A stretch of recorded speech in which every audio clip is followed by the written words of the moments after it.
Mugamba mutya abali ku channel yaffe eyitibwa LN256 mugende maaso n'ogyegattako. Olunaku olwaleero nnaku z'omwezi 31 tumalako omwaka olwaleero ekiri mu lubiri emmengo nkuuka era egenda mu maaso.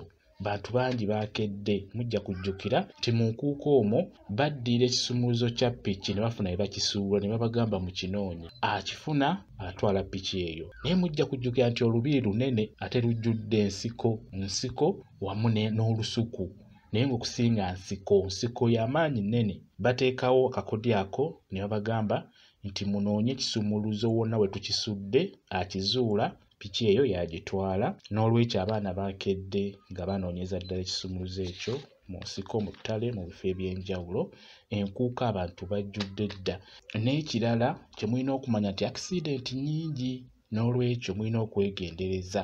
Akisidenti nnyingi omwaka guno omwezi ogusembayo ogwa Desemba gwe gusinze okubeeramu akisidenti. Abantu bafudde nnyo kuba n'olunaku lw'eggulo ku lw'Emitiyana bantu 3 baafudde. Tuleera mubeere nga mucakala naye nga mucakaza buvunaanyizibwa. Ekirala amakubo ago mubeere nga mugeegendereza nga mugavugirako emmotoka obubenje bungi. Olunaku olwaleero lwe lusembayo mu mwaka naye lubeera lukambwe. Mubeere nga mwegendereza tumaleko omwaka nga tuli balamu. Bwe kityo bwe kiri. Mwebale kubeera ku channel yaffe eyitibwa LN256 mugende mu maaso n'ogyegattako kigenda kuba kirungi nnyo. Mbeere bulungi, mweraba.